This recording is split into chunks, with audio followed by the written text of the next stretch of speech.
Приветствую всех! Сегодня хочу сделать расклад на тему «Почему вас предают?». Да, будем смотреть на колоде Таро сумасшедшего дома. Посмотрим, почему же вас предают. Ясное дело, что это расклад для тех, кто уже каким-то образом столкнулся с таким явлением. Вот, и это не только в личной жизни, да, но это может быть и в профессиональной, может быть там среди родственников. В общем, там, где есть по вашим ощущениям и пониманиям именно предательство. Вот, смотрим, почему вас предают. Почему вас предают? Аркана умеренности. Здесь, смотрите, здесь может быть два варианта.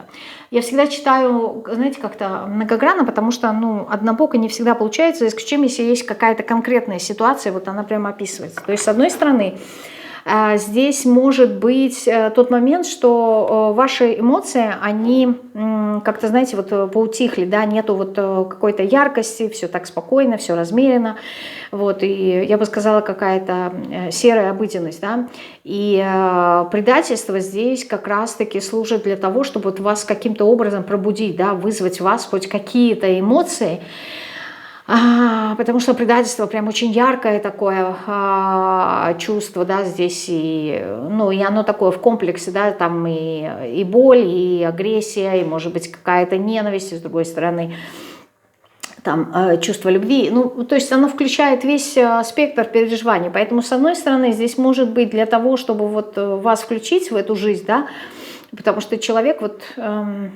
как-то вот, спит, да, он не проживает, то есть надо как-то его растормошить, пробудить. И вот бывают такие моменты, да, то есть типа пробуждения, но в контексте того, что проснись, очнись и начни что-то делать. Да, либо ты как будто бы спишь, ты не видишь реальность, либо и уходишь в какое-то заблуждение, да, это один момент, когда вот вы спите. Либо второй момент придают для того, чтобы познать крайности. Наоборот, чтобы потом прийти к этой середине. То есть меня предают, да, это одна крайность, и на этом фоне я понимаю, что значит доверие. И вот прожив и одну крайность, и другую крайность, плюс и минус, да, у человека формируется какое-то одно общее понятие, он выбирает золотую середину. Здесь может быть либо так, либо по-другому, либо и то, и другое одновременно. Почему вас предают? Вот здесь второй, да, великий аркан выпадает, повешенный, потому что вот вам нужно проработать вот это вот ощущение жертвы, да, что, вот здесь, скорее всего, вариант больше, где-то 70-75%, да, что вот надо растормошить, чтобы человек как-то начал активничать, начал действовать, начал проживать эту жизнь, отстаивать себя, да, вот как-то вот бороться. Здесь какая-то такая пассивность присутствует, вседозволенность, то есть здесь вот хочется, знаете, как встряхнуть человека и сказать: начни бороться. Здесь показываю такую картинку, знаете, как два боксера, да, в каком-то спарринге, и один просто сдался. Не потому, что он не может выиграть, либо у него там противник его сильнее нет, а вот он сидит просто так на коленях, да, и вот приходит его противник к нему, за плечо дергает и говорит: вставай, да, вставай, будем бороться до конца. То есть, ты можешь выиграть, то есть даже сам противник ему говорит: ты можешь победить, ты должен бороться. А он как будто бы сидит второй, да, на коленях и так смотрит на него. Зачем? Ради чего? Знаете, вот человек, который вот как будто бы утратил какой-то смысл, утратил какие-то цели, то есть сдался. И вот здесь ощущение того, что надо, чтобы этот человек встал заново на колени. И вот здесь как-то...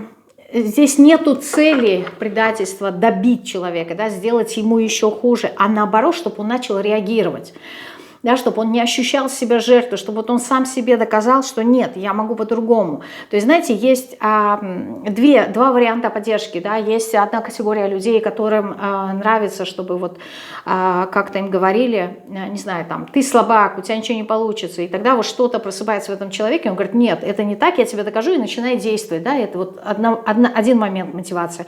А есть вторая категория людей, которых, наоборот, когда ты начинаешь им говорить о том, что а ты слабак, у тебя ничего не получится, он еще больше падает.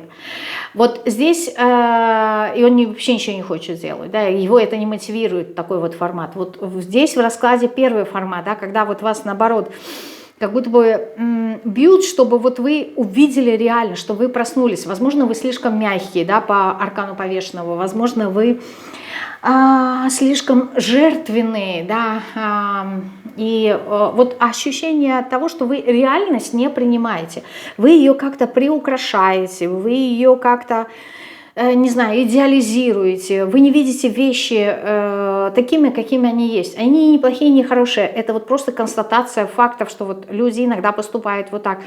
А вы как будто бы здесь все как-то вот приукрашаете. Здесь аркан повешенного говорит о том, что надо по-другому посмотреть на эту ситуацию. Почему вас предают? Ну, надо же, все великие арканы. Почему предают? Для того, чтобы вы прошли трансформацию своего сознания, для того, чтобы вы вот эту вот старую модель отпустили, чтобы ваша сознание, что вот вы как-то, знаете, во-первых, вы любили эту жизнь, да, потому что вот эта вот жертвенная такая позиция, пассивная, я никто, зовут меня никак, делайте со мной что хотите, да, я типа позволяю, потому что там, не знаю, в этом есть там смысл какой-то, да, жертвование, ну вот здесь какие-то не совсем правильные понятия.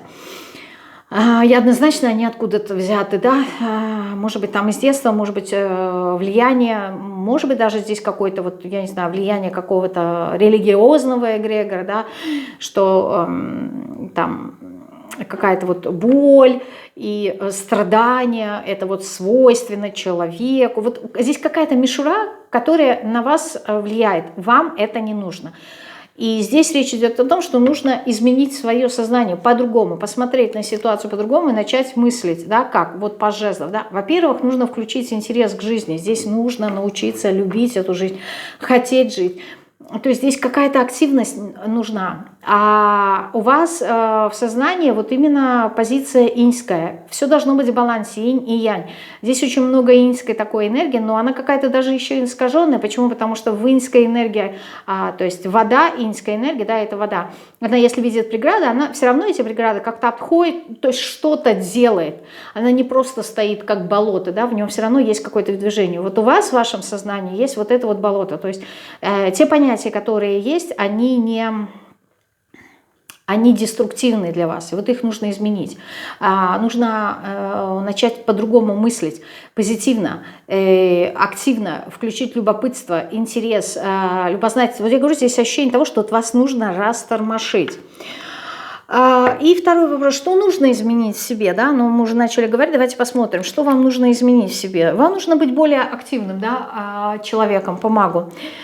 Более активно здесь движение в голове. Вот я говорю, вот это вот ваше болото нужно растормошить. Здесь огня не хватает.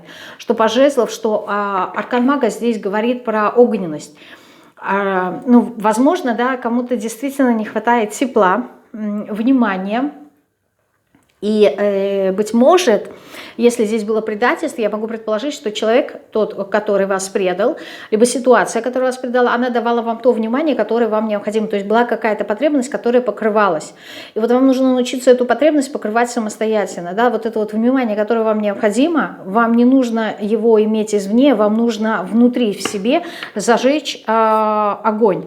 Вот, королева жезлов, видите, вам нужно стать самой себе интересной, яркой, найти себе какие-то занятия, развлечения, интерес. Опять же таки, да, многие могут писать, как это сделать. Здесь нету как, здесь путь, и этот поиск, он самостоятельный, нужно много чего пробовать. То есть просто сидеть, как говорится в русских сказках, да, Иванушка-дурачок на печи сидит и думает, здесь не получится. Даже у Иванушки в какой-то момент он просыпается, и его печь начинает ехать. Да? То есть все равно движение оно появляется. Вот вам нужно включить вот эту вот активность в жизнь, интерес, какие-то занятия, общение. Вы должны сами себе стать интересными. Почему вы растворяетесь в других людях? Да? Потому что вам кажется, что их жизнь неинтереснее, потому что ваша скучная.